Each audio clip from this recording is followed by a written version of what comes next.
It wasn't long ago that I had the privilege of spending some time with a remarkable lady called Hea-Woo. She's North Korean, 70 years old, and hands down one of the most energetic people I've ever met. But Hea-Woo's life has been full of trauma.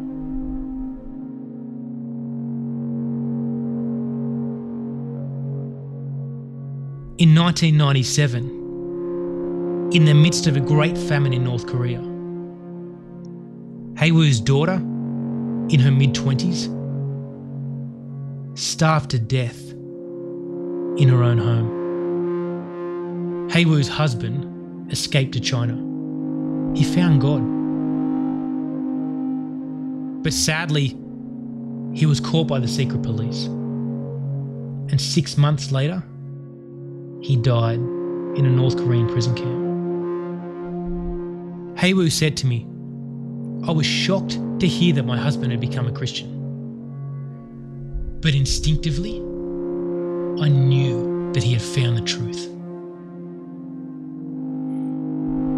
It wasn't too long after this that Hea-Woo herself escaped to China. And like her husband, through a series of events, became a Christian. Hea-Woo was caught by the secret police. She was repatriated to North Korea and placed into a prison camp.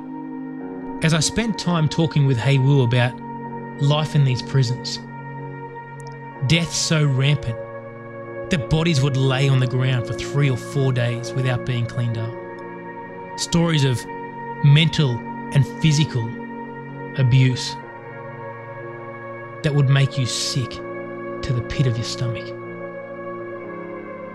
I couldn't help but wonder, what is it about people like Hea-Woo that makes them risk everything for the privilege of being in a relationship with Jesus? But more than that, what would I risk for the same privilege? You see, in the middle of one of the darkest places on earth, Hea-Woo chooses to do something so radical, so dangerous, and so Christ-like. She said to me that in the middle of this prison, God gave her a heart to evangelize, to tell my fellow prisoners about Jesus. And so right here in the middle of a North Korean labor camp, a secret fellowship, a secret church begins.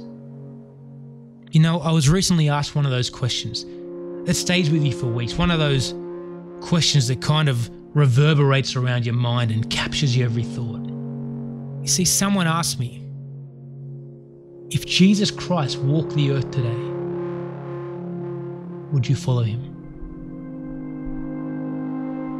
You see, Jesus Christ was radical. The way he spoke, the way he taught, every single thing he did was radical, but absolutely incredible.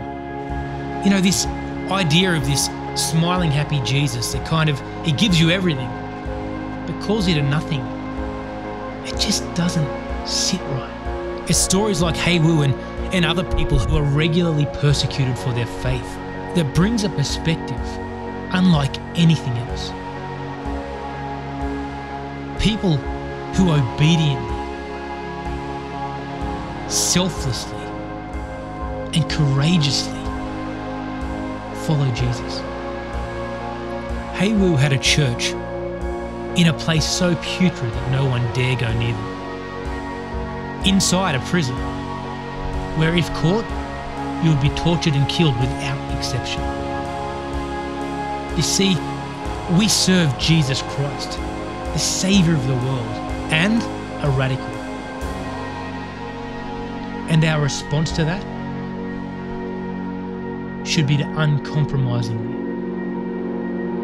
unashamedly, and passionately follow him, whatever the cost.